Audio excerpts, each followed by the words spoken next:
ठीक है, तो ये हमने क्वेश्चन किया, पिछले जो चैप्टर था उसी के क्वेश्चन कर रहे हैं HCF LCM का। तो ये हमें करना है LCM 6 7 8 9 10 -2। तो LCM क्या होगा 6 7 8 9 10 का?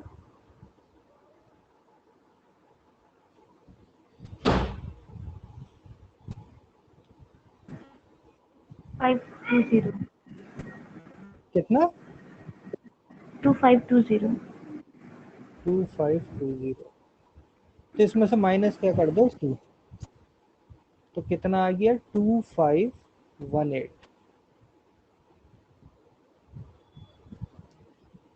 तो ये आंसर हो जाता अगर क्या पूछा होता, यहाँ ग्रेटेस्ट की जगह पूछा होता लीस्ट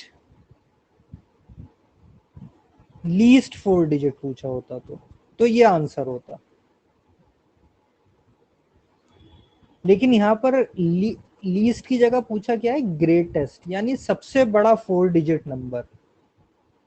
तो फिर हम क्या करेंगे, पहले सिर्फ अभी एलसीएम लेंगे। तो एलसीएम कितना आ गया 2520। 2520 को अगर मैं 2 से मल्टीप्लाई कर दूं तो क्या बन जाएगा, ये 4005020। अगर मैं 3 से मल्टीप्लाई कर दूं 2520 को तो क्या हो जाएगा 0 6 5 3 15 और 3 2 6 7। अगर मैं 4 से कर दूं तो ये हो जाएगा 0 8 0 2 10 और 2 2 5 8 और 10। तो देखो ये तो हो गया 5 डिजिट, यानी इसको तो हम रिजेक्ट कर देंगे, ये तो पॉसिबल नहीं है। हमारे पास 3 नंबर आए अब 2520, यानी उसको मान लो 1 से ही मल्टीप्लाई किया तो 2520 था, उसको 2 से किया और 3 से किया। तो इन तीनों में सबसे बड़ा कौन सा नंबर है, 7560। यानी 7560 वो ग्रेटेस्ट 4 डिजिट नंबर है जो कि 6 7 8 9 10 से कंप्लीटली डिविजिबल है। भाई जो एलसीएम का मल्टीपल होता है वो भी तो कंप्लीटली डिविजिबल होता है। तो 2520 भी कंप्लीटली डिविजिबल था, 5040 भी था और 7560 भी था। लेकिन इन तीनों 4 डिजिट नंबर में सबसे बड़ा चाहिए था, तो क्या हो गया 7520। लेकिन साथ में रिमाइंडर भी है, तो हम क्या करेंगे 7560 -2, यानी 7558। ये वो नंबर है जो कि अगर हम 6 7 8 9 10 से डिवाइड करें तो रिमाइंडर देगा, जैसा कि क्वेश्चन में पूछा गया है हमसे। हमें क्या बताना था, ऐसा नंबर जो कि 6 7 8 9 10 से डिवाइड करें तो रिमाइंडर वो 4 5 6 7 8 9 दे, और वो खुद क्या हो, ग्रेटेस्ट 4 डिजिट नंबर हो। ग्रेटेस्ट 4 डिजिट की शर्त थी, इसलिए हमने इस तरीके से नहीं करा, जो रेड को मैंने कट कर रखा है कि 2520 -2 करके नहीं किया। पहले मैंने मल्टीपल में देखा कि सबसे बड़ा कौन सा है 4 डिजिट, तो मुझे नंबर मिला 7560। ये एक ऐसा नंबर है जो कि 4 से वो 4 डिजिट नंबर है ग्रेटेस्ट, जो कि 6 7 8 9 10 से कंप्लीटली डिविजिबल है। और रिमाइंडर्स मुझे चाहिए थे, तो मैंने उसमें से क्या कर दिया -2। तो ये मेरे पास आ गया 7558। वो नंबर है जो कि दोनों कंडीशन को सेटिस्फाई कर रहा है और ग्रेटेस्ट 4 डिजिट भी है। तो मुझे इसकी डिजिट्स का सम निकालना है लास्ट, जो कि पूछा है। तो 5 5 10 और 8 18 और 7 25। इसमें आंसर होने चाहिए option number A 25। Clear concept? Yes sir. ठीक है, तो ये तो तुम सीख गए थे कि अगर किसी को डिवाइड कर रहे हैं और अलग अलग रिमाइंडर दे रखा है और उनका डिफरेंस सेम है, तो ये हमें इतना तो दिमाग में आ जाना चाहिए था कि एलसीएम का टाइप 2 है, क्योंकि हमने देखा कि सबको जब हमने नंबर और उसके रिमाइंडर माइनस कर रहे हैं सारे डिफरेंस 2 है, तो इसमें हमें एलसीएम में से 2 माइनस करना होता है। लेकिन वो तब होता है जब यहाँ लीस्ट पूछा होता है, लीस्ट नंबर, तो वो हो जाता है 2518। लेकिन यहाँ पर ग्रेटेस्ट पूछा है, तो इसलिए पहले मैंने मल्टीपल्स में से क्या किया, ऐसा नंबर निकाला जो कि सबसे बड़ा हो। तो मल्टीपल्स में वो नंबर आया 7560, इसमें से 2 माइनस कर दिया क्योंकि रिमाइंडर भी होने हैं सबके, और फिर इसका जो क्वेश्चन में पूछा था डिजिट का सम, तो आंसर आ गया 25। नेक्स्ट क्वेश्चन पर चले। नेक्स्ट क्वेश्चन है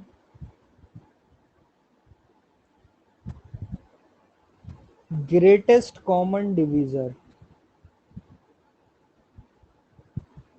ग्रेटेस्ट कॉमन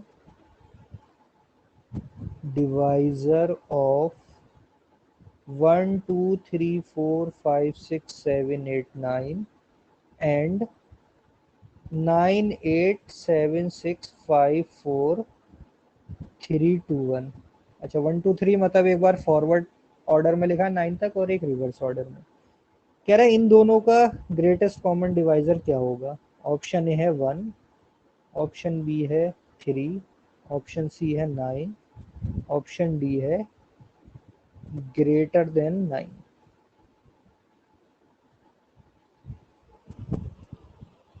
तो देखो कल की क्लास में हमने डिस्कस किया था कि दो नंबर्स हैं और उनका हमें क्या निकालना है, ग्रेटेस्ट कॉमन डिवाइजर, यानी जीसीडी या एचसीएफ, हाईएस्ट कॉमन फैक्टर। उसका दूसरा ही नाम है जीसीडी, ग्रेटेस्ट कॉमन डिवाइजर। तो इन दो का एचसीएफ निकालना है, तो अगर मैं इनको माइनस कर दूं, कल एक क्वेश्चन भी किया था ना ऐसा जामिया में आया हुआ, उसमें हमने क्या किया था, माइनस ही किया था। तो इसका जो माइनस होके आएगा एचसीएफ इसी फैक्टर के अंदर होगा। जैसे मान लो 30 और 21 है, अगर मैं कहूँ इसका एचसीएफ निकालो, तो अगर मैं इसको डिफरेंस कर दूं 9, तो 9 के फैक्टर्स में से ही कोई एचसीएफ होगा, या तो खुद 9 होगा या 3 होगा या फिर 1 होगा, इन्हीं तीन में से आंसर आएगा। तो ये एक शॉर्टकट होता है निकालने का, जब भी हम एचसीएफ की बात कर रहे हैं, बहुत ज्यादा बड़े नंबर है तो उसका डिफरेंस कर लो, उसके फैक्टर में से ही हमें एचसीएफ मिलेगा।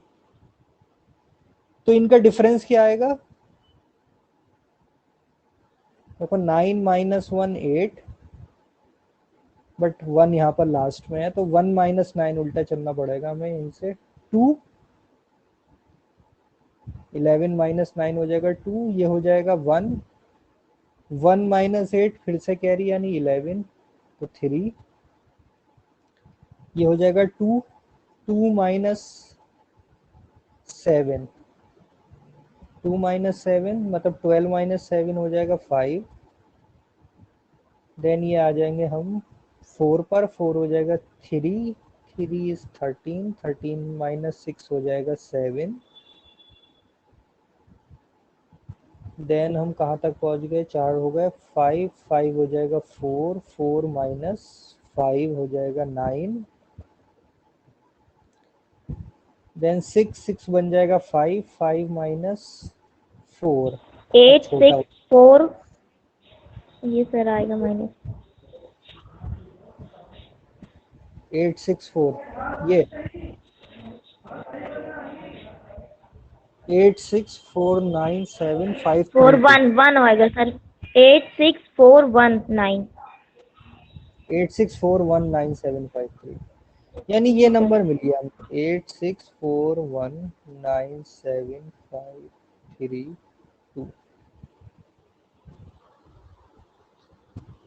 अब ये देखना है कि इसका क्या ये किसी नंबर से डिविजिबल होगा ये। तो देखो दो ऑप्शन तो हम एलिमिनेट कर सकते हैं, 3 या 9। 3 से डिविजिबल है या नहीं ये चेक कर लो इसमें, या 9 से पहले बड़े नंबर से देखो, 9 से है ये।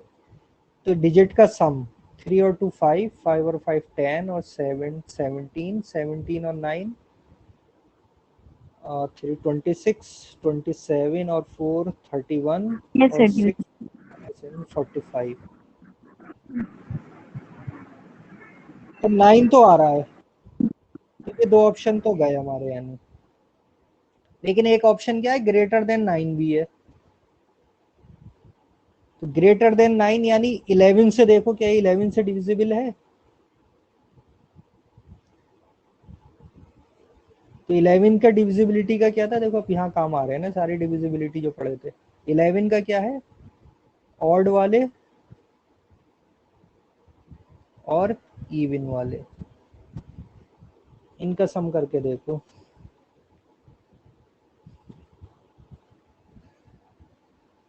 बताओ ये 11 से डिविजिबल है या नहीं।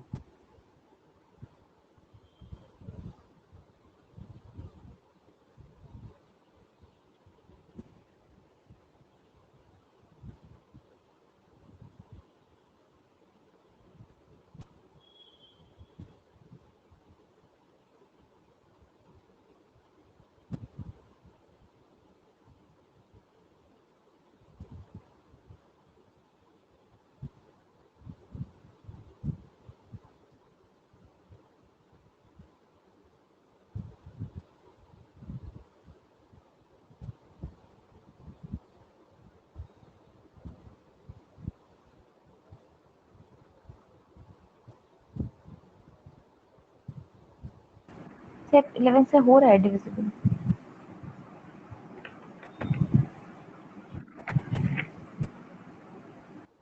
दोनों का आ रहा है, डिविजिबल आ रहा है। जी सर 11 से डिविजिबल है। 11 से ये डिविजिबल है। एक बार देख लेते हैं क्या करा हमने, इनको सम किया 5 और 2 7, 7 और 9 16 और 4 20 28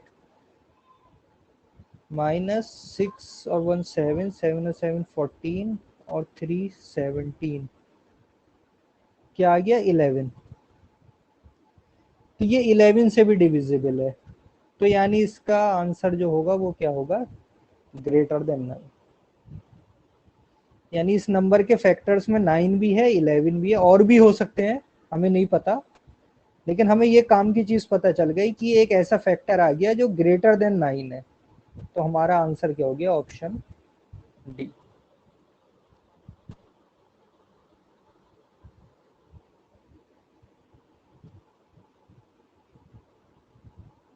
ठीक है, आगे चलते हैं।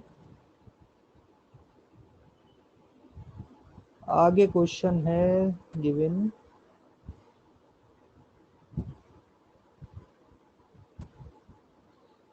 इसका एक बार चेक कर लेना।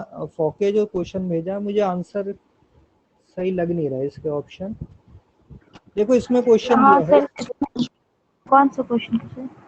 इसका HCF of two numbers is 41 and their sum is 430. Total number of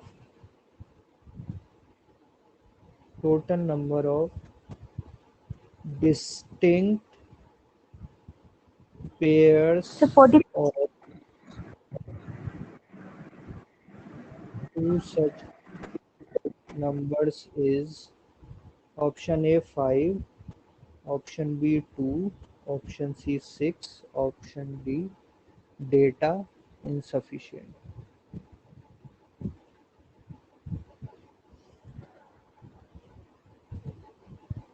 चलो करके देखते हैं, हो सकता है मुझसे कुछ मिस हो रहा हो, तुम बताना।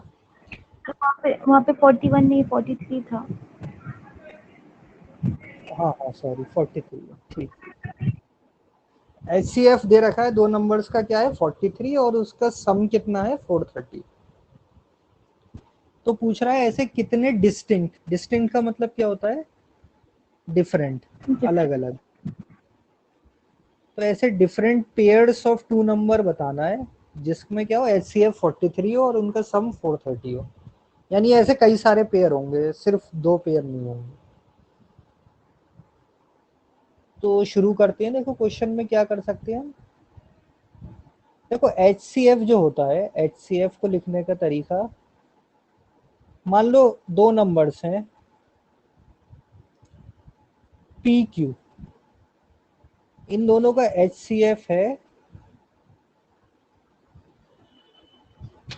मान लो H। तो देखो P को मैं ऐसे लिख सकता हूँ क्या, H इंटू ए, Q को लिख सकता हूँ H इंटू बी।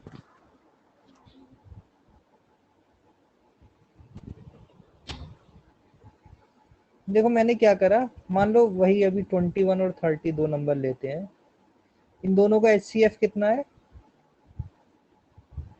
3, दोनों का HCF 3 होगा 21 और 30 का।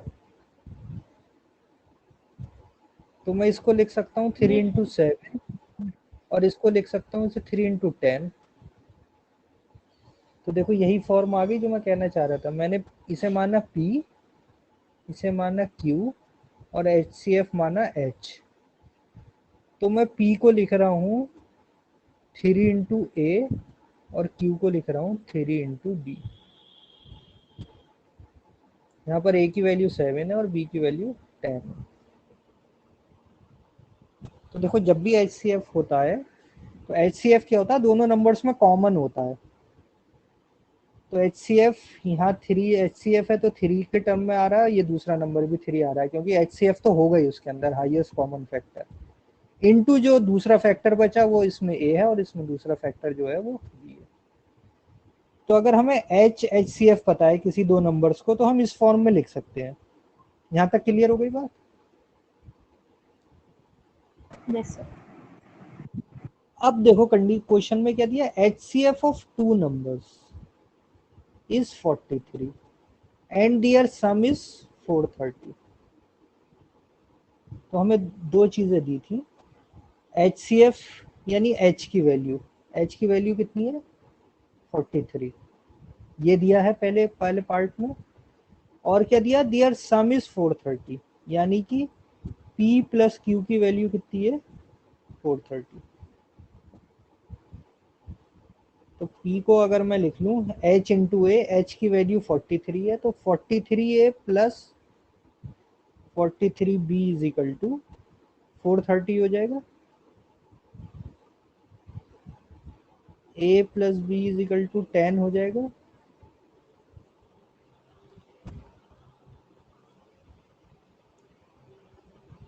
हो जाएगा A plus B 10। Yes sir. अब हमें ऐसे नंबर्स बताने हैं डिस्टिंक्ट जिन दोनों का सम क्या हो 10 हो। तो अगर मैं A को ले लूं 1, तो B की वैल्यू क्या हो जाएगी 9। A को अगर मैं ले लूं 2, तो B की वैल्यू क्या हो जाएगी 8। A को अगर मैं ले लूं 3, तो B की वैल्यू क्या हो जाएगी 7।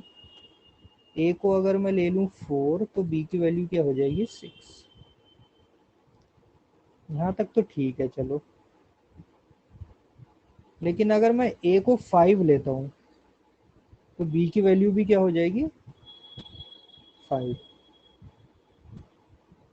या A को अगर मैं 6 लेता हूँ, तो B की वैल्यू हो जाएगी 3, वो 4। अब देखो क्वेश्चन में, अब वापस आओ, हमसे पूछा था total number of distinct pairs of number. हम लेते हैं पहली कंडीशन पे आते हैं, A की वैल्यू आ रही है 1 और B की वैल्यू है 9। इसका मतलब क्या है, P जो एक नंबर है वो है 43 इंटू 1 यानी 43, और Q जो दूसरा नंबर है वो है 43 इंटू 9, यानी 430 में से 43 माइनस कर दो तो 30 इधर गए और 13 उधर, 387। तो ये वो दो नंबर्स हैं 43 और 387, मतलब एक पहला पेयर है जिसका HCF तो होगा 43 और इन दोनों का सम होगा 430।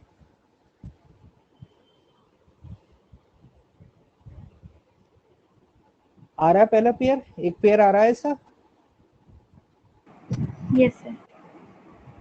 तो हमें ये नंबर्स निकालने की जरूरत नहीं है, हम सिर्फ यहाँ से बता सकते हैं कि ये A1 और B9 जो है ये एक पेयर होगा, A2 B8 ये सेकंड पेयर, 3 4 5 ये 6। थर्ड पेयर, ये फोर पेयर, ये लेकिन नहीं होगा। 4 5। क्यों नहीं होगा? इस पे क्या होगा देखो, दोनों नंबर सेम हो जाएंगे। P हो जाएगा 43 इंटू 5 और QB क्या हो जाएगा 43 इंटू 5। ये वाला भी नहीं होगा। क्यों? रिपीटेड है और वो दोनों डिस्टिंक्ट नंबर है इस वजह से। हाँ, ये देखो आ रहा है 43 इंटू 6 और Q आ रहा है 43 इंटू 4। लेकिन इस वाले ऑप्शन से अगर मैं मैच करूं तो यहाँ भी तो मुझे P वही मिल रहा था 43 इंटू 4 और Q मिल रहा था 43 इंटू 6। तो पेयर तो दोनों सेम ही है ना, ये दोनों पेयर क्या है, सेम पेयर है। इसलिए मैंने A6 A7 A8 वाले कुछ नहीं लिखे, ये आगे कंटिन्यू होता लेकिन वो सब रिपीट होने लगते। तो यूनिक पेयर या डिस्टिंक्ट पेयर कितने बनेंगे? सिर्फ 4 बनेंगे, 1 2 3 4, जो कि इस A और B की वैल्यूज से आएंगे। तो हमें वैल्यूज पूरे कैलकुलेट नहीं करने, उससे कोई फायदा नहीं, हम सीधे यहाँ से बता सकते हैं कि 4 होंगे। जैसे ये बना ना A1 और B9 के लिए ये पेयर बना, ऐसी A2 और B8 के लिए बनेगा, A3 और 7 के लिए, 4 और 6 के लिए। A5 B5 वाला रिजेक्ट हो जाएगा क्योंकि दोनों सेम नंबर हो गए। A6 से ऊपर वाले जितने नंबर होंगे वो भी रिजेक्ट हो जाएंगे क्योंकि वो इसी के साथ सेम पेयर बना रहे हैं। तो इसमें आंसर होना चाहिए था ठीक 4, और 4 किसी ऑप्शन में मुझे दिख नहीं रहा, तो यहाँ पे मार्क कर लो, इसमें करेक्ट आंसर होगा 4। सर इसके सॉल्यूशन मैंने इसमें सिर्फ प्राइम नंबर्स का लिया है। प्राइम नंबर्स मतलब?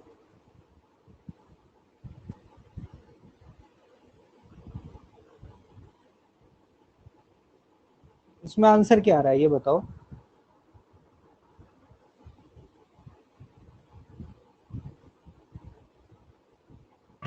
सर आंसर में 1 और 9 का पेयर लिया है, 3 और 7 बी है आंसर। अच्छा, ऑप्शन 2। Yes sir.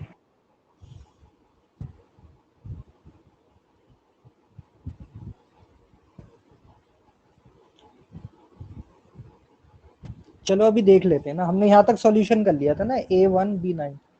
ओहो, समझ गया मैं, ठीक है ठीक है। देखो A1 और B9 तो ठीक है हमारा, हम इससे अगला नंबर बताते हैं। हम अगला नंबर रखते हैं, वो समझ गया क्या गड़बड़ हो रही थी, A2 और B8। ठीक है, ये वाले पेयर पे आ गए हम, A2 और B8। तो यहाँ देखो P की वैल्यू क्या होगी 43 इंटू 2 और Q की वैल्यू क्या होगी 43 इंटू 8। यहाँ नंबर्स तो देखो आ गए हमारे पास, 43 टू आ गया 86 और ये कोई नंबर आएगा, ठीक है। इन दोनों का सम तो हो जाएगा 430, यहाँ तक तो ठीक है। लेकिन HCF जो होगा वो अब 43 नहीं रहेगा, वो क्या हो जाएगा 86 हो जाएगा HCF, क्योंकि ये 2 और 8 जो है इसमें से भी एक 2 कॉमन आ जाएगा। तो HCF 43 से चेंज होके क्या हो गया 86।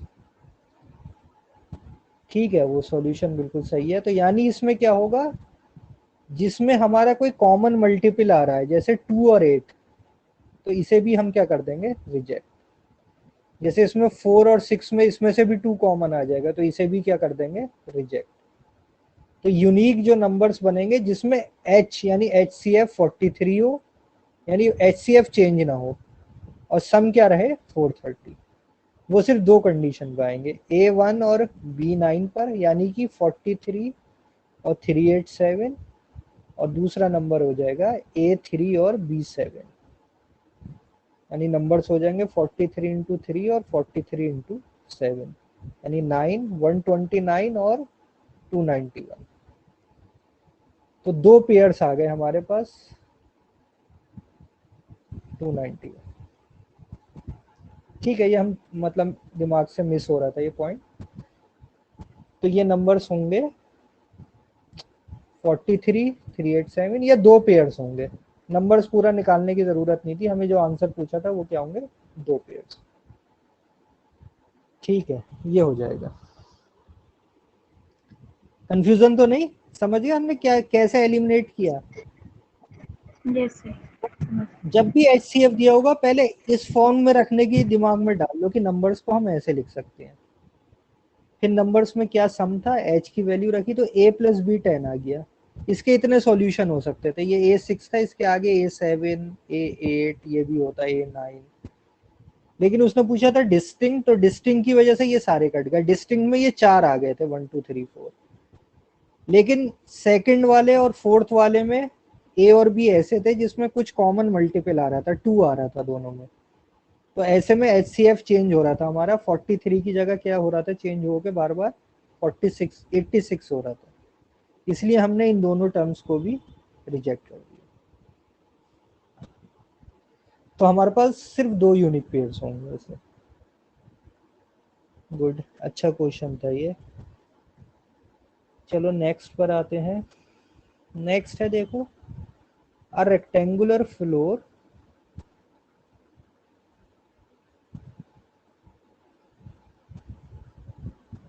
in my office has its area equal to 56 metre square. पूछ रहा है minimum number of tiles required if all the tiles are in the square, if all tiles are square, यानी उनका शेप कैसा, स्क्वायर है।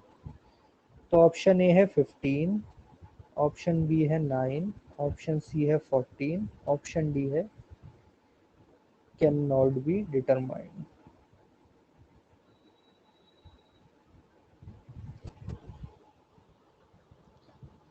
तो पहले देखते हैं क्या दिया है क्वेश्चन में। रेक्टेंगुलर फ्लोर, यानी फ्लोर कैसा है, रेक्टेंगल की शेप में है और उसका एरिया दे रखा है 56 मीटर स्क्वायर। तो मिनिमम, ये थोड़ा ध्यान रखना, जहाँ भी ऐसे लिखो ना minimum, maximum, as lengthy as possible, ये हमें कैच करने होते हैं। तो मिनिमम नंबर ऑफ टाइल्स कह रहा है if all tiles are square. ये जो मैंने हाईलाइट की ये इसके कैचिंग पॉइंट है। क्या क्या था, रेक्टेंगुलर फ्लोर है, उसका एरिया इतना है, मिनिमम टाइल चाहिए अगर सब क्या है, स्क्वायर्स हो। तो देखो, अगर ये रेक्टेंगल नहीं दिया होता, मान लो स्क्वायर शेप होता, ठीक है, एक स्क्वायर शेप में ऑफिस है जिसका एरिया है 56 मीटर स्क्वायर। तो देखो क्या होता अगर हम एक सबसे छोटी टाइल ले लेते जिसका साइज है 1 बाई 1। तो इसका एरिया कितना हो जाएगा 1 बाई 1 टाइल का, 1 मीटर स्क्वायर। स्क्वायर है तो स्क्वायर का एरिया 1 इंटू 1, 1 मीटर स्क्वायर। तो कितनी टाइल्स चाहिए होती, नंबर ऑफ टाइल्स हो जाता 56/1, यानी 56 ही टाइल्स चाहिए थी ऐसे। अगर इससे थोड़ी बड़ी टाइल ले लेता मैं 2 बाई 2 की, ये तो 1 वाली थी, 2 बाई 2 वाली टाइल्स कितनी चाहिए होती, 14. बाई 4। तो आंसर हो जाता 14 अगर 2 मीटर वाली थी। अगर इससे बड़े ले लो 3 बाई 3, तो हो जाता 56/9। तो ये 6 पॉइंट समथिंग कुछ आता। उससे बड़े में हो जाता 14, 4 टाइल्स, 4 टाइल्स से ही काम चल जाता। उससे बड़े में हो जाता 25 यानी 2 पॉइंट कुछ आता। ठीक, तो ये होता अगर ये जो स्क्वायर शेप में होता, अगर फ्लोर क्या होता है स्क्वायर शेप में होता तो फिर हम ऐसे कर देते, यानी सीधे 56 को डिवाइड कर देते एक स्क्वायर टाइल के एरिया लेके। तो मिनिमम यानी जो चाहिए होती सबसे बड़ी, तो आंसर हो जाता हमारा ये 4 टाइल्स, क्योंकि इसके बड़े में क्या होता है ये सब फिर पॉइंट में आ रहा था।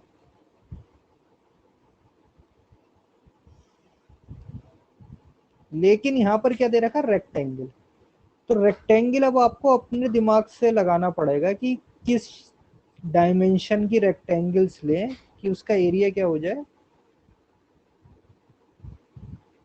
56। तो 56 के फैक्टर करके देखो, ऐसे दो फैक्टर्स, उसको हम एक को लेंथ मान लेंगे एक को ब्रेथ मान लेंगे।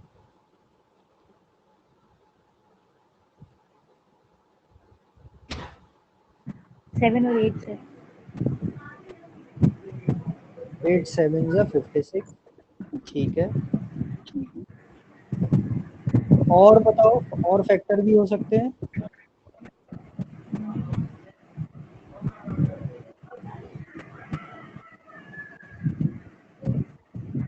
14 4 4 और 14 हो 228 सकता है। 2 और 28 हो सकता है। एक मिनट में क्या हो रहा है? भाई अगर ये 14 होगा ना तो इसको थोड़ा फिर बड़ा बना लेते हैं, ठीक है। 2 और 28 तो ये और पतला हो जाएगा, इसका थोड़ा हो जाएगा 28 और 2, और लास्ट क्या हो सकता था बिल्कुल कि ये बिल्कुल 1 और ये 56। 56 तो ये चार पॉसिबिलिटीज है 56 के, हमने फैक्टर करके ये चार शेप के बना सकते हैं रेक्ट फ्लोर। देखो वहाँ एग्जाम में तो तुम्हें जल्दी से करना होगा, मैं तुम्हें थोड़ा डिटेल में समझा रहा हूँ कि तुम इस टाइप के क्वेश्चंस को कैच कर सको कि कैसे किया, वरना तो मैं सीधे एक स्टेप में तुम्हें बता देता जैसे कि एग्जाम में करते हैं। लेकिन अभी टाइम है तो समझो कैसे करेंगे। अब हमें इसके अंदर स्क्वायर टाइल फिट करनी है, और ऐसी स्क्वायर टाइल फिट करनी है जो सबसे कम नंबर की आए। जैसे यहाँ से शुरू करते हैं 56 वाले से, इससे शुरू कर रहे हैं क्योंकि इसमें डिसाइड करना इजी है। इसमें स्क्वायर टाइल्स का वो क्या होगा 1 बाई 1, स्क्वायर टाइल्स कैसे लगेंगे 1 बाई 1।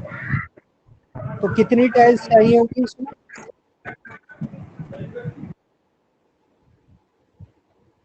56 टाइल्स चाहिए होंगी इस केस में।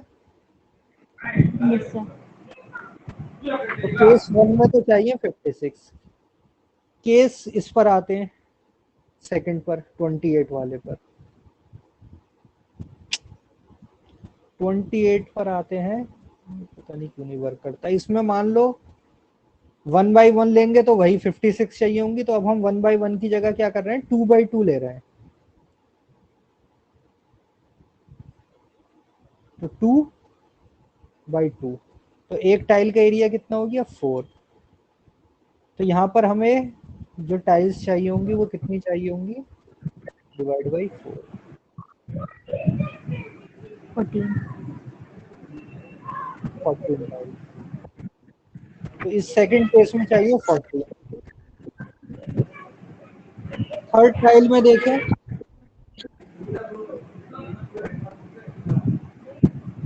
अगर 3 बाई 3 के ले तो इसमें फिट नहीं होंगी। अगर 4 बाई 4 ले तब भी फिट नहीं होगी, क्योंकि ये क्या हो जाएगा 4 8 12, ये एक पोर्शन बच जाएगा। और क्वेश्चन में दिया है टाइल्स क्या है सिर्फ स्क्वायर ही है, तो ये हमारा रिजेक्ट हो जाएगा।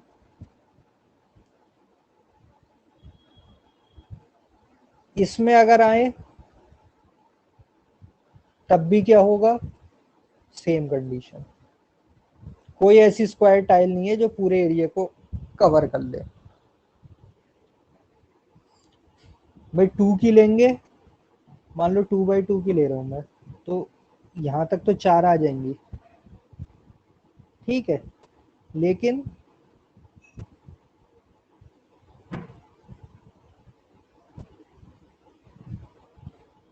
ये 6 पे आके फिर ये पोर्शन बचा रह जाएगा, ये वाला। तो 2 की भी नहीं कर सकते, 3 की करेंगे तब भी नहीं होगा, क्योंकि यहाँ 7 है। मैक्सिमम 7 की आ सकती है, लेकिन 7 की करेंगे तो फिर इधर साइड से लेंथ में 1 मीटर बचा रह जाएगा। तो यानी इसमें पॉसिबल जो आ रहा है मिनिमम वो कितना है, 14 टाइल्स है, जिसका एरिया क्या होगा, 2x2 मीटर स्क्वायर। तो इसमें आंसर क्या हो जाएगा, ऑप्शन नंबर सी, यानी मिनिमम टाइल्स क्या होंगे, 14। तो देखो ये तो कॉन्सेप्ट मैंने समझाने के लिए, अगर डायरेक्ट हमें आंसर करना होता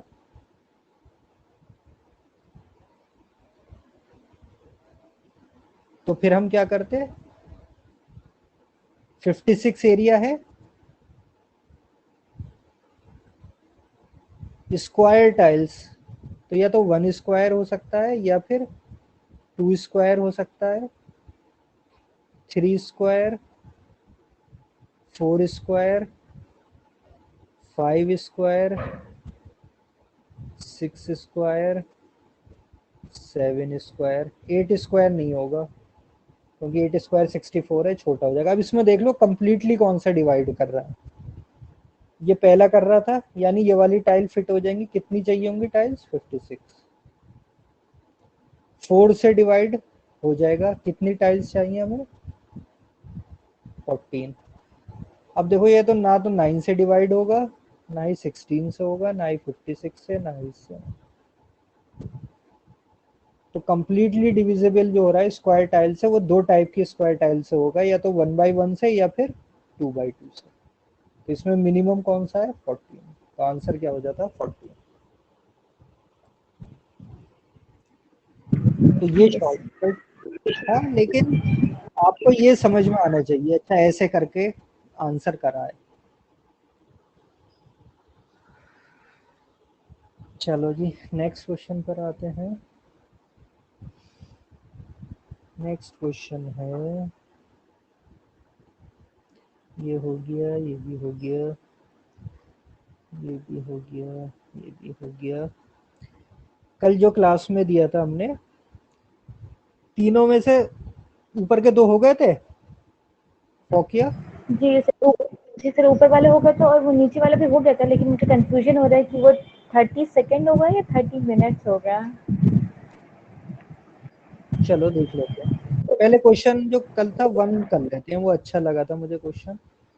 देखो यस सर। तंजीम, ये क्वेश्चन कल दिया था हमने, मैंने इनको प्रैक्टिस करने के लिए उसी हम डिस्कस कर रहे हैं। क्या था, एक स्कूल के अंदर 437 बॉयज हैं एंड 342 क्या है, गर्ल्स। दूसरी कंडीशन दी थी कि हमें ऐसे अरेंज करना है क्लासेस में, arrange in classes such that same number of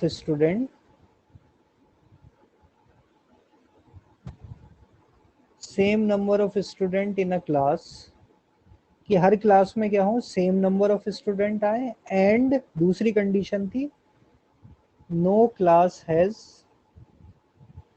boys and girls mixed, यानी अगर कोई सेक्शन गर्ल्स का है तो उसमें सिर्फ गर्ल्स होनी चाहिए, बॉयज का सेक्शन है तो सिर्फ बॉयज होनी चाहिए। तो कह रहा था find the least number of classes required, कि मिनिमम कितनी क्लास हमें चाहिए। ऑप्शन ए था 41, ऑप्शन बी था 18, option C 23, option D none.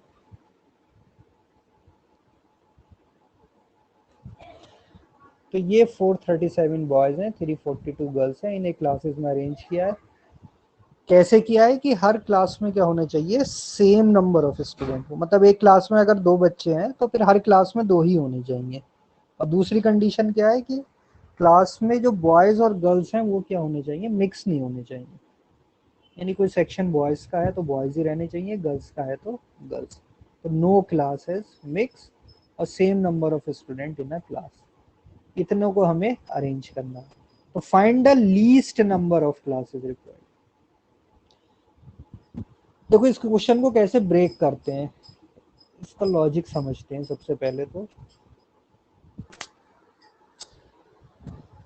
Logic इस तरीके से समझो कि अगर मैं मान लो क्लासेस मैंने बनाई और हर क्लास में क्या करा, एक स्टूडेंट रखा, फिर 1 स्टूडेंट पर क्लास। तो देखो दोनों चीजें सेटिस्फाई हो रही हैं, सेम नंबर ऑफ स्टूडेंट भी हो जाएंगे, भाई हर क्लास में कितने स्टूडेंट होगा 1, और किसी भी क्लास में बॉयज और गर्ल्स मिक्स ही नहीं होंगे क्योंकि एक ही स्टूडेंट है हर क्लास में। तो टोटल कितनी क्लासेस चाहिए होंगी मुझे, अगर मैं हर स्टूडेंट को एक क्लास में एक स्टूडेंट रख रहा हूँ तो टोटल क्लास 797। इन दोनों का सम हो जाएगा, तो 9, 4 और 3 7, इतनी क्लासेस चाहिए होंगी। तो अगर ये क्वेश्चन में ये नहीं देता, लीस्ट जो वर्ड यूज किया, अगर ये नहीं होता तो मेरा ये आंसर भी ठीक होता। भाई एक एक कंडीशन ये भी तो थी कि हर क्लास में अब देखो सेम स्टूडेंट है और सेम नंबर, और किसी में बॉयज और गर्ल्स मिक्स नहीं है, तो ये भी आंसर ठीक था। लेकिन यहाँ किसने क्या लगा दिया, लीस्ट नंबर, यानी क्लासेस कम से कम रिक्वायरमेंट पड़े। तो क्लासेस कब कम से कम होंगी, जब स्टूडेंट क्या होंगे, ज्यादा से मैक्सिमम। ज्यादा। भाई एक क्लास में अगर जितने ज्यादा से ज्यादा हम स्टूडेंट ले सके तो क्लासेस क्या हो जाएंगी, मिनिमम हो जाएंगी। ठीक, ये लॉजिक ब्रेक करने का कि क्वेश्चन को कैसे ब्रेक करे स्टेप्स में। अब मैक्सिमम स्टूडेंट कब होंगे, जब हम क्या निकालेंगे, HCF। यहां से कॉन्सेप्ट आया HCF का, यानी हाईएस्ट कॉमन फैक्टर निकालना है हमें किसका, 437 और 342 का। तो हमें यहाँ से पता चला, अच्छा ये इस तरीके से लॉजिक हो रहा है कि क्लासेस कम से कम चाहिए तो स्टूडेंट ज़्यादा से ज़्यादा चाहिए, और स्टूडेंट ज़्यादा से ज़्यादा चाहिए तो 437, बॉयज़ और गर्ल्स अलग अलग कैटेगरी है 2 स्टूडेंट की, तो उनका हमें कॉमन फैक्टर निकालना है जो सबसे बड़ा हो, यानी HCF निकालना है हमें 437 और 342 का। HCF बताओ इसका क्या आएगा।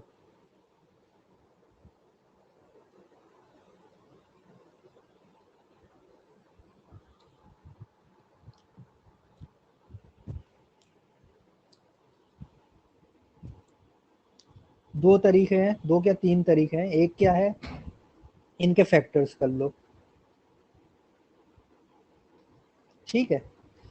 दूसरा तरीका क्या है, डिवीजन से निकाल लो, 342 से डिवाइड करो 437 को, 1 टाइम्स जाएगा, 342 माइनस कर दो, ये हो जाएगा 5 इधर गया, 95 नहीं, 7 में से 2 गया 5, यहाँ हो जाएगा 2,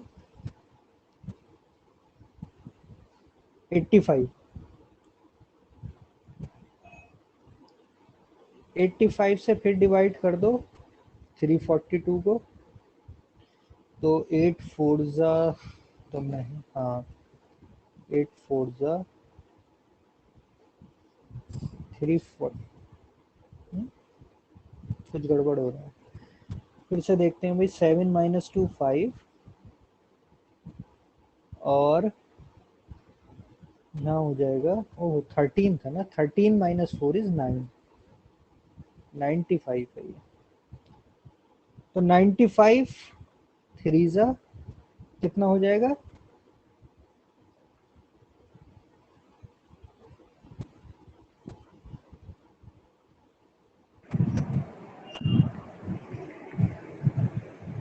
5 3 ज़ा 15 और 9 3 ज़ा 27 यानी 285। तो ये 15 और 42 इधर बचा यानी 57। 57 से डिवाइड करो 95 को, 1 ज़ा 57, 3 इधर बचे 60 और 30 इधर,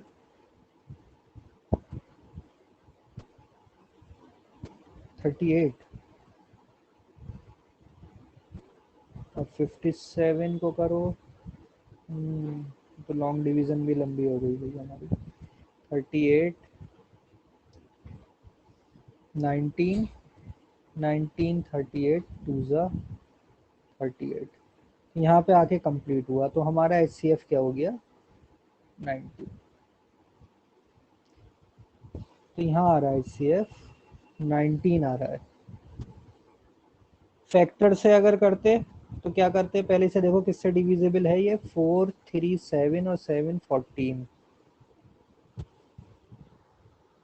3 से तो डिविजिबल नहीं है, 9 से भी नहीं है, 2 से भी है ही नहीं, 4 8 किसी में से नहीं है, 6 से भी नहीं है।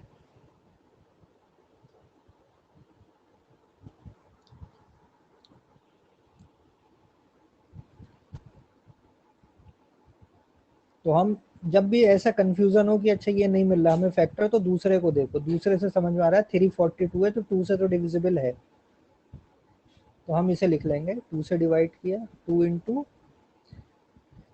ये हो गया 340 होता 170 यानी कि 171। 171 किससे डिवाइड होगा 19 इंटू 9, तो इसमें 19 जोड़ेंगे तो 190 हो जाएगा, तो ये हो जाएगा 2 इंटू 9 इंटू 19। अब देखो ये 437 जो है ना 2 से डिविजिबल है ना 9 से डिविजिबल है, तो ये किससे डिविजिबल होगा 19 से। तो 19 से जब हम करेंगे तो 19 इंटू 19 टू ज़ा 380 और 380 और 57 यानी कि ये होगा 23। 19 इंटू 23। तो फैक्टर से हमारा ऐसे HCF आ रहा है। तो ये दो मेथड।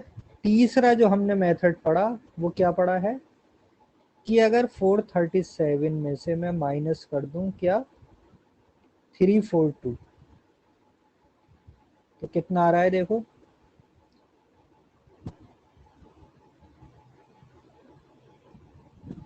437 में से ये करेंगे तो आ रहा है 95।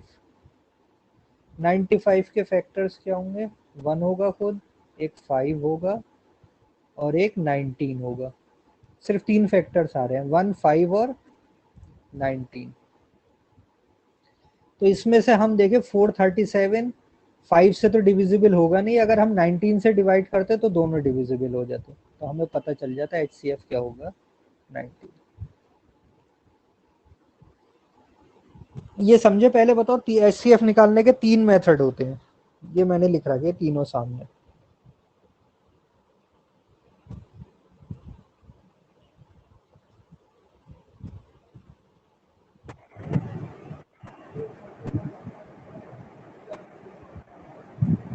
इसी मेथड का कंफ्यूजन है, अब तीनों मेथड आ जाने चाहिए थे। ये कहलाता है प्राइम फैक्टराइजेशन मेथड, ये वाला कहलाता है लॉन्ग डिवीजन, और ये हमारा शॉर्टकट है जिसमें हम क्या करते हैं डिफरेंस निकाल देते हैं। डिफरेंस निकाल के हम ये कहते हैं कि 95 आया हमारे पास डिफरेंस निकाल कर, तो इसका जो HCF होगा या तो 95 खुद होगा या फिर इसके फैक्टर्स होंगे। तो इन चारों में से कोई एक HCF होना जरूरी है। तो 95 से HCF का मतलब क्या होता है कि इन दोनों नंबर को कंप्लीटली डिवाइड करेगा वो।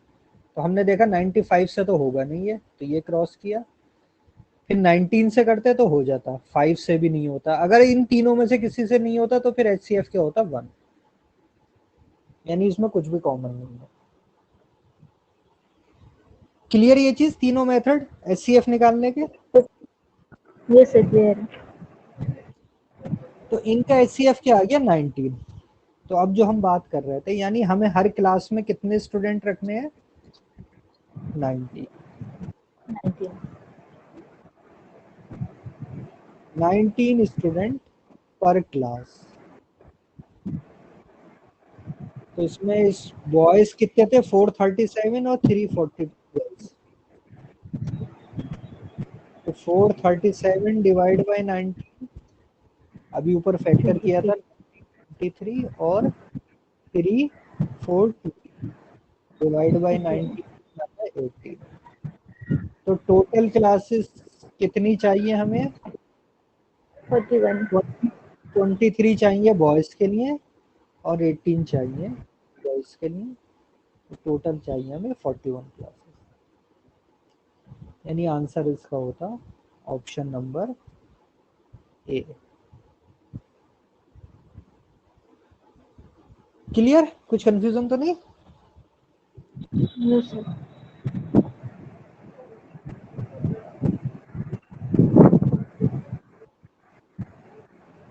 क्वेश्चन नंबर 2 तो इजी था, जल्दी से शॉर्ट में कर लेते हैं हम। एक सर्कुलर ट्रैक दिया था, यहाँ पर 3 लोग हैं ए बी सी, तीनों ने एक ही टाइम पर एक ही डायरेक्शन में रन करना शुरू किया। t इजिकल टू 0 मान लेते हैं, मतलब एक ही टाइम पर। अब ये दिया है ए ने 252 सेकंड में सर्किल कंप्लीट करता है, बी 308 सेकंड में करता है, और सी क्या करता है 198 सेकंड्स में। तो ये बताओ at what time they will meet again at the same point। यानी वही जो स्टार्टिंग जहां से स्टार्ट किया है, कितने टाइम बाद तीनों एक ही टाइम पर यहाँ पर होंगे। आंसर थे इसके 26 मिनट 18 सेकंड, ऑप्शन बी है 42 मिनट्स 36 सेकंड, ऑप्शन सी है 45 मिनट्स, ऑप्शन डी है 46 मिनट्स और 12 सेकंड।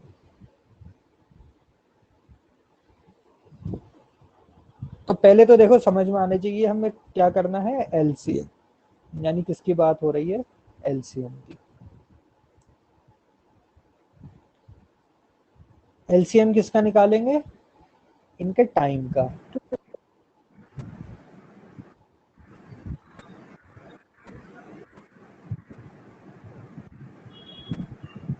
सेकंड का या टाइम का सर? टाइम 252 308 198। Yes sir. इसके एलसीएम निकाल के बताओ कितना आ रहा है, क्योंकि इस बार 277। 277 2772। 277, अच्छा 2772 सेकेंड्स। थोड़ा यहाँ यूनिट का ध्यान रखना है क्योंकि आंसर में मिक्स है।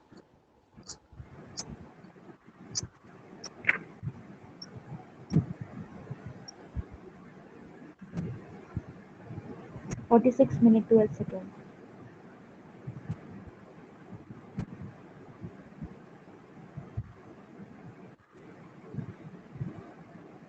तो ये हो जाएगा 2772 को हम डिवाइड कर देंगे 60 से, तो ये क्या बन जाएगा मिनट।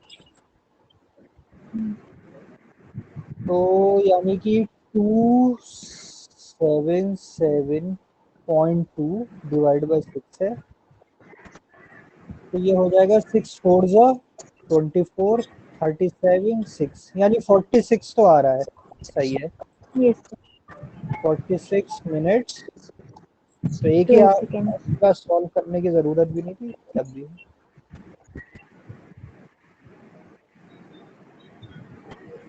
यानी इतने मिनट और इतने सेकंड बाद तीनों फिर से इसी पोजीशन पर मिलेंगे।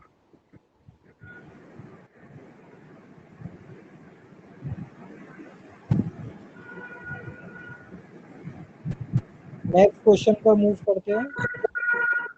यस।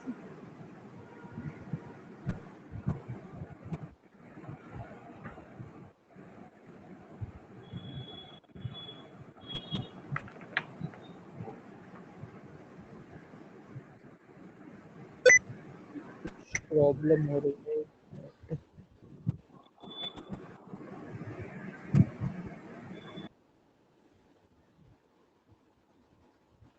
एक मिनट में इसे क्लोज करके फिर से खोल रहा हूँ, ये मूव प्रॉब्लम कर रहा है।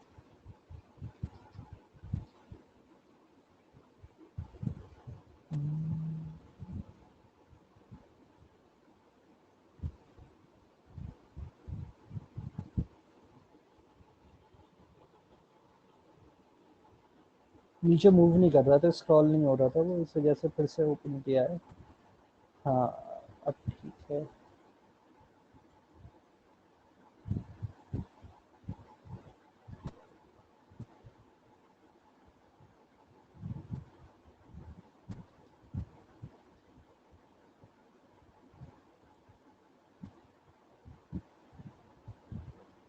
ठीक है, अब नेक्स्ट क्वेश्चन पर आते हैं। क्वेश्चन नंबर जो 3 था वो अच्छा क्वेश्चन था।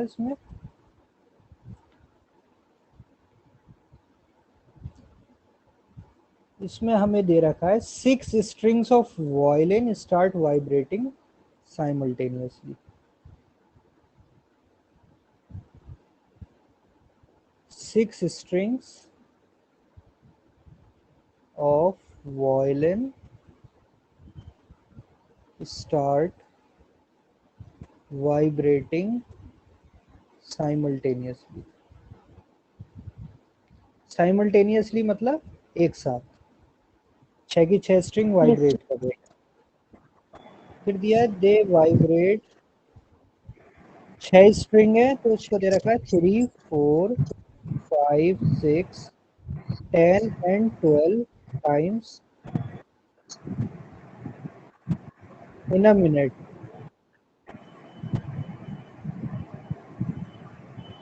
तो फाइंड इसमें दो चीजें करनी थी आपको। पहला फाइंड करना था after how much time will all 6 of them vibrate together। Second है how many times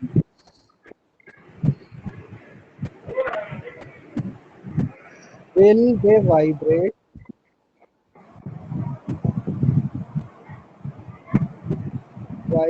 together in 30 minutes।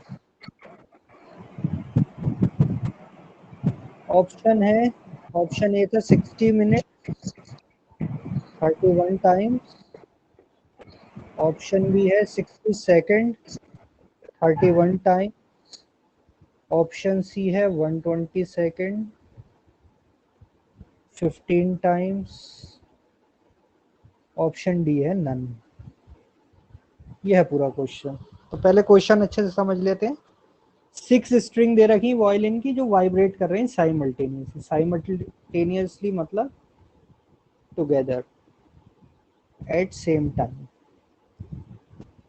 यानी 6 की 6 वाइब्रेट करें सेम टाइम पर। स्टार्ट वाइब्रेटिंग शुरू में, उसके बाद क्या हो रहा है, पहली स्ट्रिंग जो है वो 3 टाइम्स वाइब्रेट हो रही है, 3 times in a minute, 1 minute में 3 बार।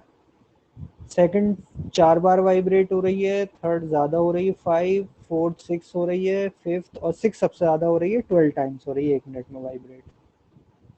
तो दो चीजें पूछी, यानी ऑप्शन में जो आंसर होगा उसमें फर्स्ट पार्ट क्या होगा, after how much time will all 6 of them vibrate together.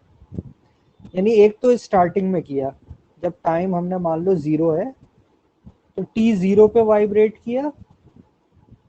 उसके बाद अब कब करेंगी, जब एक साथ वाइब्रेट हो सबकी 6 की 6 स्ट्रिंग। पहली चीज में तो ये बनाना है फर्स्ट पार्ट में। सेकंड में कह रहा है how many times they vibrate together in 30 minutes. 30 minute में वो कितनी बार एक साथ वाइब्रेट हुई होंगी। तो ये दो चीजें बतानी है। तो पहले तो ये पहचानना है क्वेश्चन किसका है, HCF है, LCM है, क्या करना है, एलसीएम LCM से है। LCM और किसका LCM लेना है,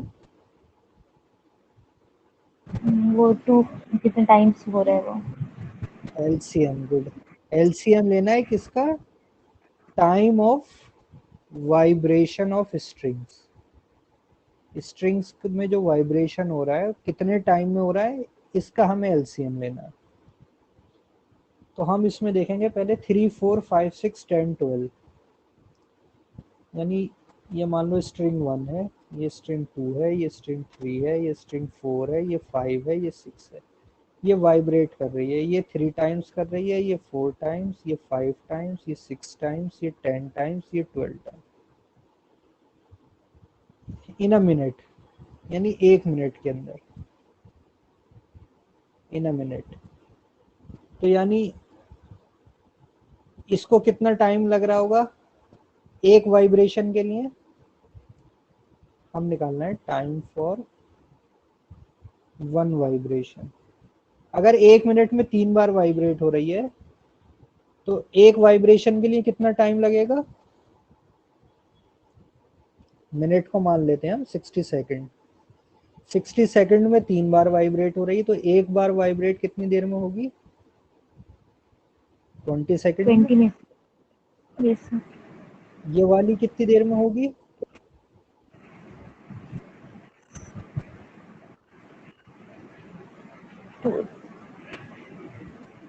15। भाई 1 मिनट को डिवाइड कर दो कितनी बार वाइब्रेट हो रही है। 1 मिनट को हम ले रहे हैं 60 सेकंड, और जितनी बार वाइब्रेट हो रही है उससे डिवाइड कर दो। 3 है तो 3 से कर दो, 4 है तो 4 से, 5 है तो 5 से, 6 है तो 6 से, 10 है तो 10 से, और 6 जो थी, जो सबसे ज्यादा वाइब्रेट हो रही थी, वो 5 सेकंड में एक बार वाइब्रेट हो जाती है। तो हर 5 सेकंड पर वो वाइब्रेट हो रही है। तो 1 मिनट में कितनी बार होगी, 12। अब हमें ये टाइम पता चल गया हर स्ट्रिंग के वाइब्रेशन का। अब हम इसका LCM ले लेंगे। 20, 15, 12, 10, 6, 5, क्या आ जाएगा LCM, 60 से। हाँ देखो LCM निकालने के भी तरीके होते हैं, या तो सब नंबर का ऐसे फैक्टर बनाते के करते रहो, या फिर क्या करो, जो कि सही मेथड भी है, मैंने पहले भी बताया, सबसे पहले फोकस करो सबसे बड़ा नंबर कौन सा है, तो ये है 20। तो 20 देखो क्या और सब नंबर से डिविजिबल है, नहीं, तो 20 का अगला मल्टीपल ले लो 40। 40 भी इन सबसे डिविजिबल है, जिससे भी नहीं है तो वहीं रुक जाओ, जैसे 15 से नहीं है तो बस। उसके बाद अगला नंबर लो 60। 60 देखो 15 से भी डिविजिबल है, 12 10 सबसे है, तो इसका LCM क्या हो जाएगा, 60। अब हमारे पास LCM आ गया 60 सेकेंड, यानी ये 6 की 6 स्ट्रिंग जो है टुगेदर कितने टाइम में वाइब्रेट करेंगी एक साथ, 60 सेकेंड्स में, या फिर हम कह सकते हैं 1 मिनट में। क्लियर, पहला पार्ट का आंसर मिल गया हमें। पहले पार्ट में उसने पूछा था कि after how much time they will again vibrate together, तो कितने टाइम में, यानी हर 1 मिनट में क्या होगा, सारी की सारी स्ट्रिंग एक साथ वाइब्रेट करेंगे। पहला part clear. Yes sir clear. ये देखो after how much time will all 6 of them vibrate together, तो इसका हमें आंसर पता चल गया 60 सेकेंड, तो एक ही ऑप्शन में आ रहा है 60 सेकेंड, तो ये दो तो एलिमिनेट हो गए। अब सेकंड पार्ट पर आते हैं। How many times will they vibrate together in 30 minutes. तो एक मिनट में एक बार वाइब्रेट कर रही हैं टुगेदर,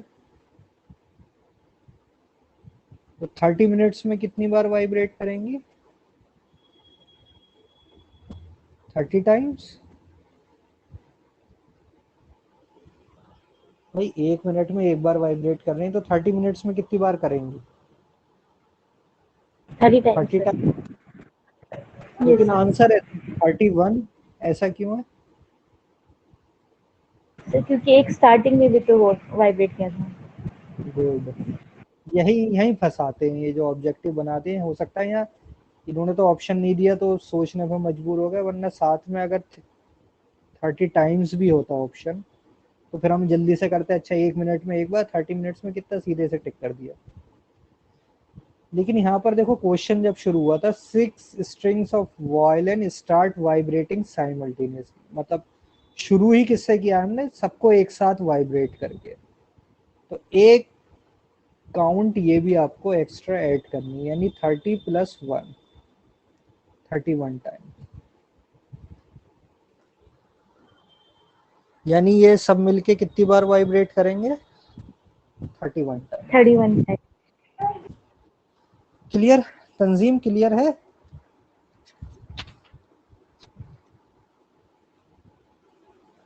हाँ नहीं हो? चलो फिर एक क्वेश्चन करते हैं और इसका अच्छा क्वेश्चन है। 4 रनर्स दे रखे हैं।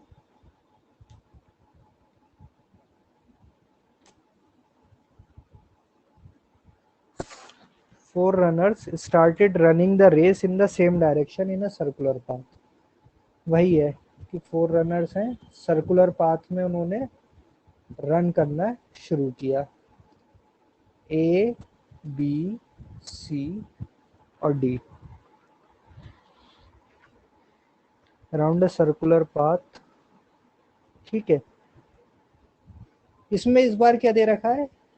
इसका पूरा ट्रैक का डिस्टेंस दे रखा है 7 किलोमीटर।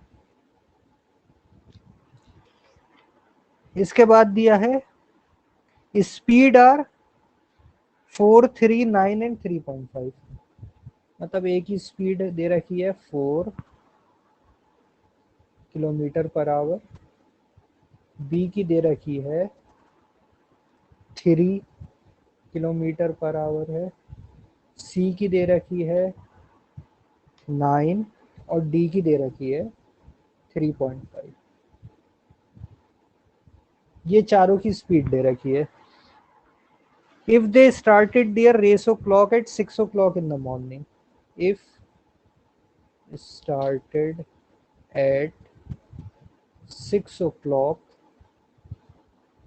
इन द मॉर्निंग, यानी मॉर्निंग की बात हो रही है, in the morning, then at what time they will be at the starting?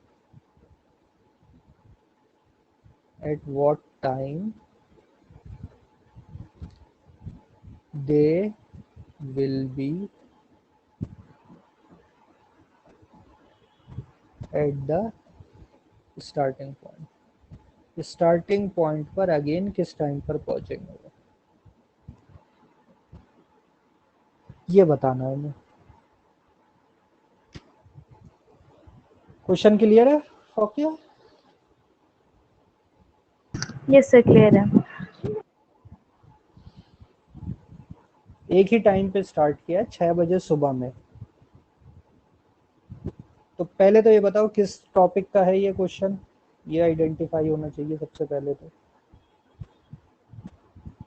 Solve कैसे होगा कुछ नहीं, सबसे पहले ये बताओ, सिर्फ टॉपिक पहचानना सीखो कि ये चैप्टर है, नंबर सिस्टम चैप्टर है, उसका क्या टॉपिक है, ये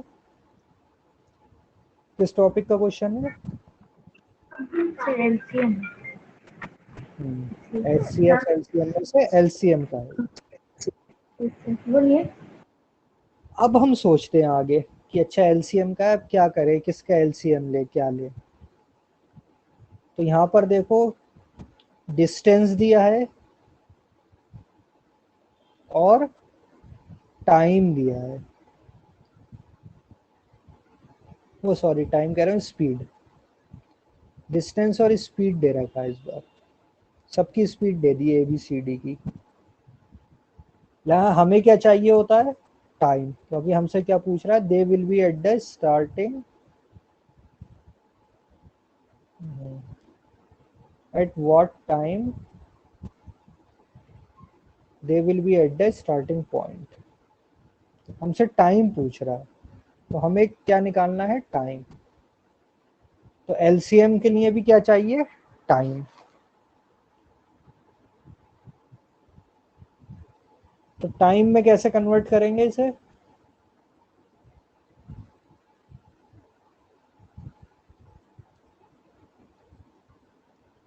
डिस्टेंस बाय स्पीड करती हूँ। गुड। तो हम पहले सबका टाइम निकाल लेंगे, यानी A को कितना टाइम लगेगा, 7/4। B को कितना टाइम लगेगा, 7/3। C को कितना टाइम लगेगा, 7/9। D को कितना टाइम लगेगा, 7/3.5। इसे क्या करते हैं, पॉइंट हटा देते हैं, 2/2 से मल्टीप्लाई कर देते हैं, ये हो जाएगा 7, ये कट जाएगा, तो D हो जाएगा 2।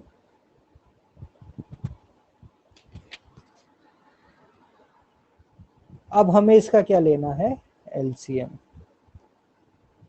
LCM ऑफ 7/4, 7/3, 7/9 और 2। अब देखो, अब कॉन्सेप्ट यूज हो रहा है। अब जब तुमने आइडेंटिफाई कर लिया LCM है, तुमने निकाल लिया, अब तुम्हारा यूज होगा कॉन्सेप्ट की LCM ऑफ फ्रैक्शन कितना होता है। तो क्या फार्मूला होता है उसका, LCM of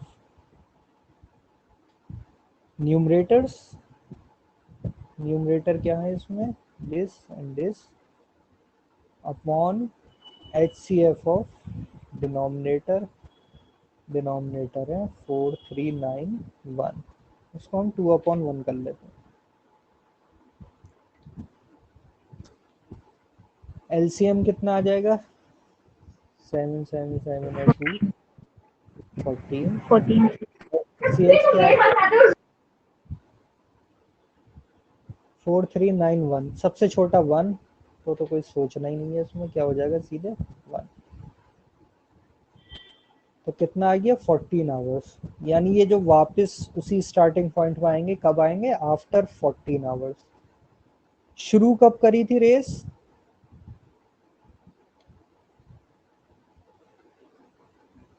race started eight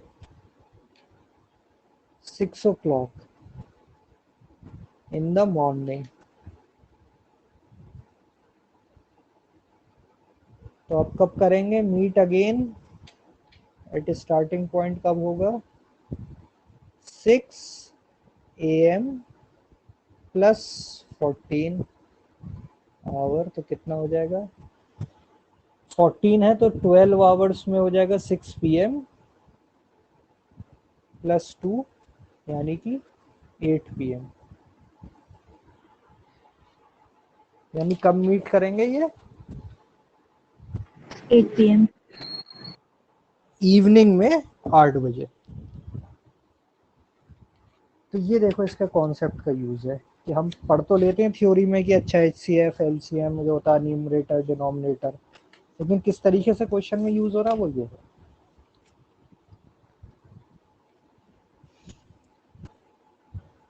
ठीक है, एक जामिया का जो पिछले साल का क्वेश्चन आया है, इसके मैंने वीडियो भी बनाई थी, देखी तुमने अभी या नहीं देखी, देख लिया सर। अच्छा उसमें देखो एक क्वेश्चन था रो वाला, वो क्लियर हो गया था कि देयर आर सम स्टूडेंट्स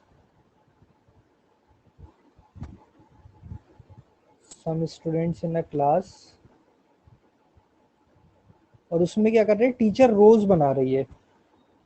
वो कह रहा है कि अगर 16 स्टूडेंट को एक रो में खड़ा करें तो कितने लेफ्ट हो रहे हैं,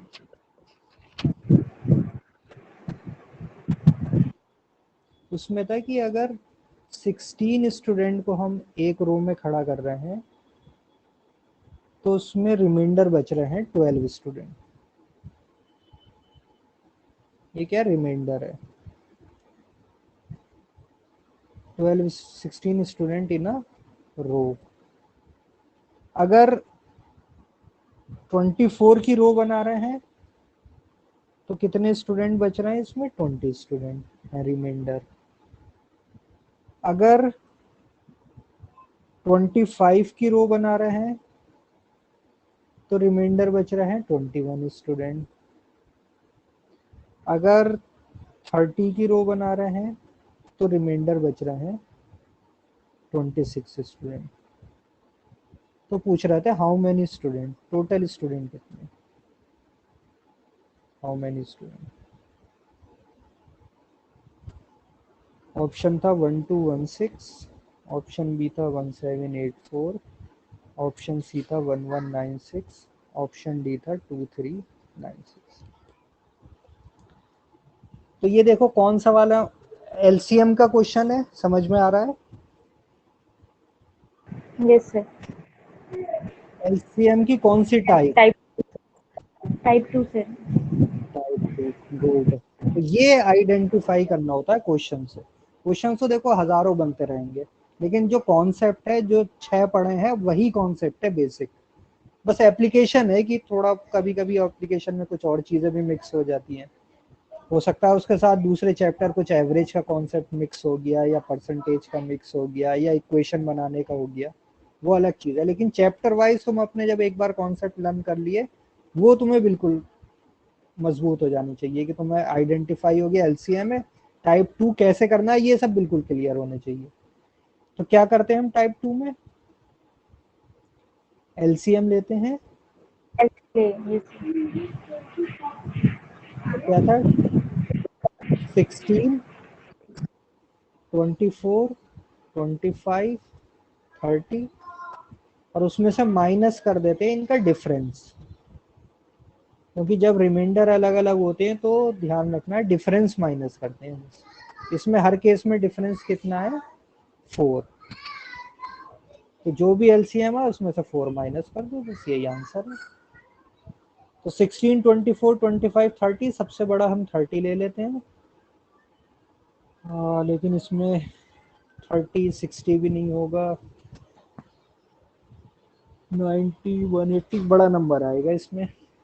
तो फिर हम इसी मेथड से अपना जल्दी जल्दी निकाल लेते हैं। 25, 30, देखो बड़े नंबर से सीधे डिवाइड कर सकते हैं। यहाँ 16 है, 24 है, तो हम चाहे तो 8 से कर दें। 8 2 ज़ा 16, 8 3 ज़ा दिस, ये ऐसे ही रहेगा।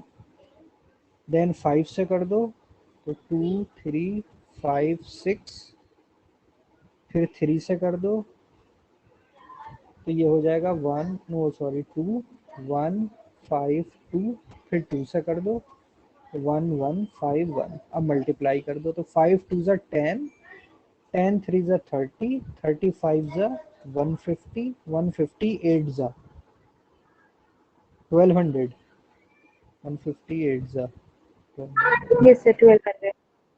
-4, क्या बचा? 1196। आंसर क्या हो गया? 1196।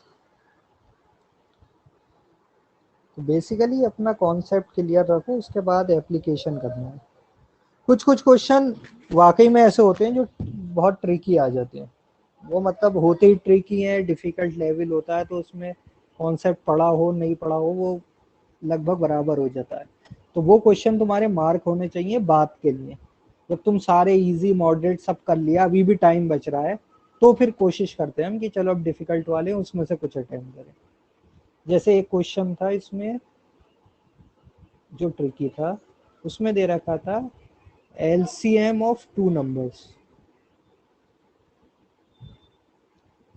P and Q is 935। पहली चीज उसमें गिवन थी कि LCM है दो नंबर्स का 935। गिवन था P is greater than Q, यानी जो दो नंबर है उसमें से P बड़ा है, Q छोटा है। ये चीज हमें गिवन थी। तो ये पूछा था कि ये बताओ कि what is the maximum possible, what is the maximum possible sum of the digits of Q. Option था 1, 8, 13 और 2। तो LCM of two natural numbers हमें दे रखे थे, यानी पॉजिटिव नंबर से सब, इज 935। अब ये देखो, ये क्वेश्चन देखो, देखने से ही लग रहा है कि जितने भी हमने सारे कॉन्सेप्ट पढ़े उसमें से कहीं फिट नहीं हो रहा है। तो यानी इसमें थोड़ा अप्लाई करना पड़ेगा, पहले दिमाग इसको किसी फॉर्म में कन्वर्ट करेंगे तब देखेंगे कि क्या होगा। तो ऐसे क्वेश्चन भी कुछ आएंगे, तो हमें पूरे 170 में से 170 तो करने नहीं है क्वेश्चन, हमें ये पहचान होनी चाहिए अच्छा ये बहुत ट्रिकी है, ये हम बाद में अटेम्प्ट करेंगे जब टाइम मिलेगा। मैं यहाँ देखो सॉल्यूशन बता देता हूँ, कुछ नहीं है समझ में आया तो पूछ लेना स्टेप में। इसमें दिया है देखो LCM of two numbers P and Q. तो पी को हम लिख लेते हैं h इंटू ए और q को लिख लेते हैं h इंटू बी। ये step clear, where h equal to क्या है, HCF HCF है पी क्यू को। तो HCF इंटू ए लिख लिया पी को और q को लिख लिया h इंटू बी। ठीक, HCF तो हो गया h, इनका LCM क्या होगा पी क्यू का,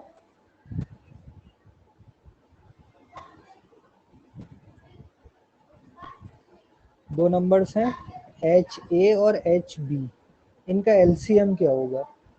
अगर मैं निकालूं तो एच से करूंगा तो क्या आ जाएगा, A B, H into A into B.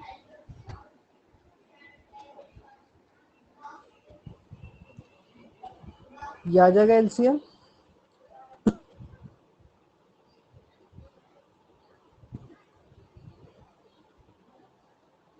Yes sir. आ जाएगा एलसीएम में। जी सर।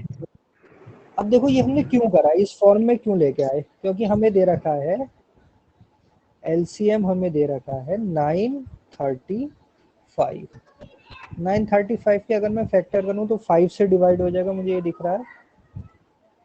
तो 5 इंटू 143 बचा, यानी 8 और 35 बचा, यानी 7। अब और डिवाइड करूं तो ये किससे डिवाइड हो जाएगा, 11 से। तो ये आ गया हमारे पास एलसीएम।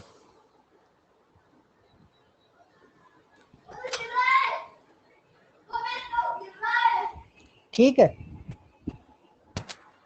Yes sir. अब देखो हमारे पास जो फॉर्म है वो एलसीएम की क्या है, h into A into B.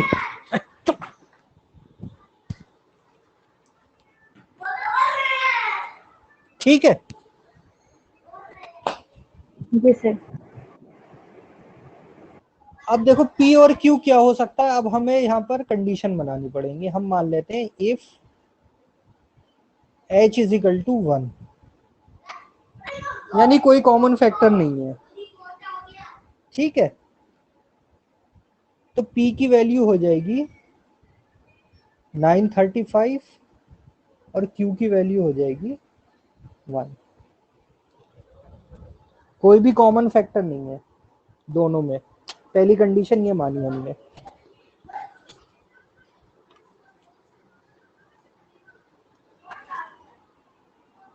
Yes sir. तो सम ऑफ डिजिट ऑफ Q मैं यहाँ लिख रहा हूँ, तो यहाँ 1 है तो इसका सम क्या होगा, 1 ही होगा, जाहिर सी बात है। अगर कॉमन फैक्टर मैं ले लेता हूँ 5, ठीक है, 5 अगर कॉमन फैक्टर है यानी h की वैल्यू 5 है, तो देखो यहाँ p की वैल्यू जो थी वो h इंटू ए माना था, तो p की वैल्यू हो जाएगी, देखो इसमें से ये HCF आ गया हमारे पास 5। ठीक, तो दो जो मल्टीपल बचे वो कौन सा बचा, एक 11 बचा और एक 17 बचा। 17। तो 5 तो दोनों में आएगा, P में भी 5 आएगा और Q में भी 5 आएगा क्योंकि HCF है वो। लेकिन 11 किस में आएगा और 17 किस में आएगा, हमें याद ये रखना है कि P ग्रेटर देन Q है। तो ये होगा 5 इंटू 17 और Q होगा 5 इंटू 11 यानी 55। तो इसका सम ऑफ डिजिट हो जाएगा 55 तो 10। 10 सम ऑफ डिजिट। तो ऐसे अब हमें अलग अलग कंडीशन बनानी पड़ेंगी। h इज इक्वल टू 11, तो तीन ही तो फैक्टर है, 5, 11 और 17, तो इन्हीं में से कुछ होगा। तो अब 11 ले लिया, तो 11 HCF है, तो P में भी 11 आएगा और Q में भी 11 आएगा। 11 into के बाद क्या बचा, 17 और 5, तो P बड़ा है तो इसमें 17 होगा और इसमें 5, 7। तो इस केस में भी वही आ रहा है 10।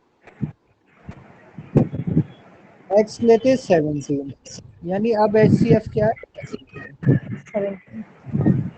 P में भी 17 आएगा और Q में भी 17 आएगा।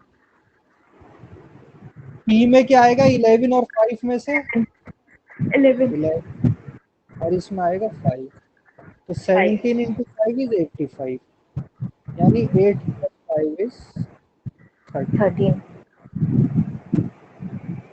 तो इसका एक आंसर तो 13 हो सकता था और ऑप्शन के हिसाब से भी यही आंसर है, लेकिन ये करेक्ट ऑप्शन नहीं है क्योंकि इसमें देखो एक और लॉजिक लग सकता है अभी भी। जरूरी नहीं कि कॉमन फैक्टर 5, 11 या 17 हो, ऐसा भी तो हो सकता है 11 इंटू 5 55 HCF हो।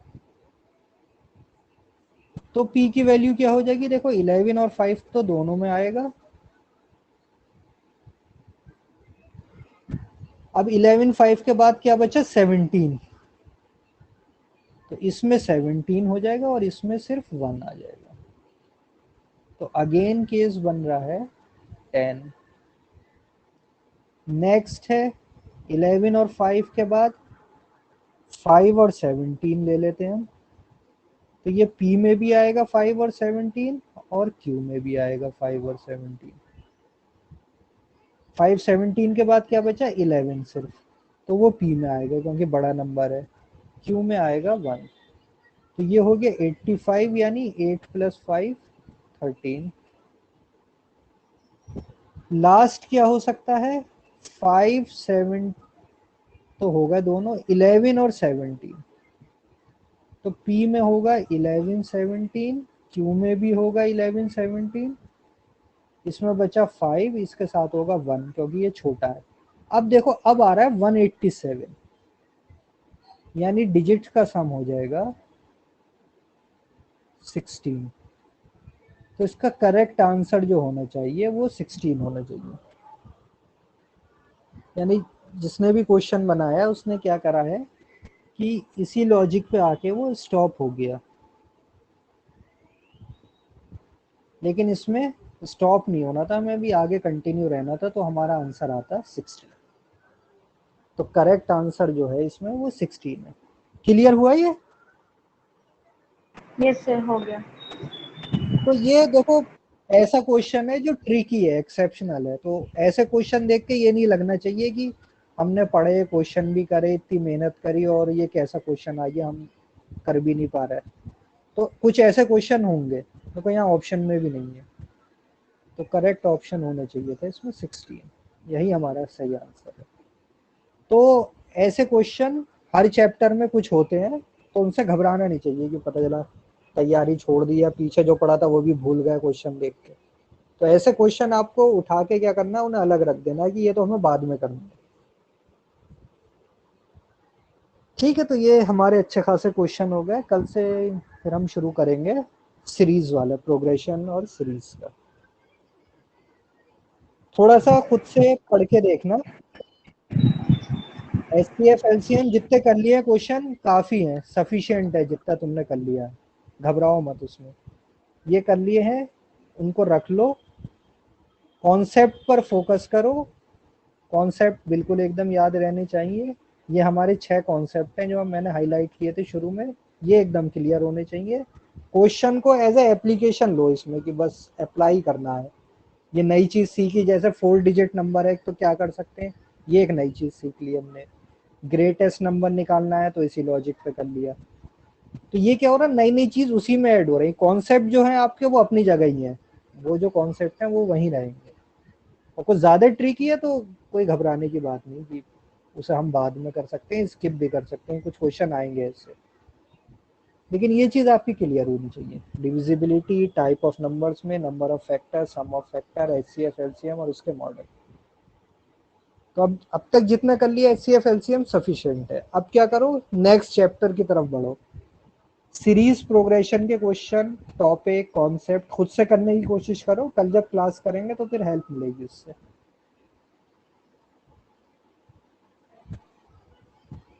ठीक है, फिर ओके, कल फिर यस क्लास में चलते। अच्छा, तंजीम भी थी तुम्हारी तो आवाज ही नहीं आ रही थी बाद में, क्या हो गया था? मुझे लगा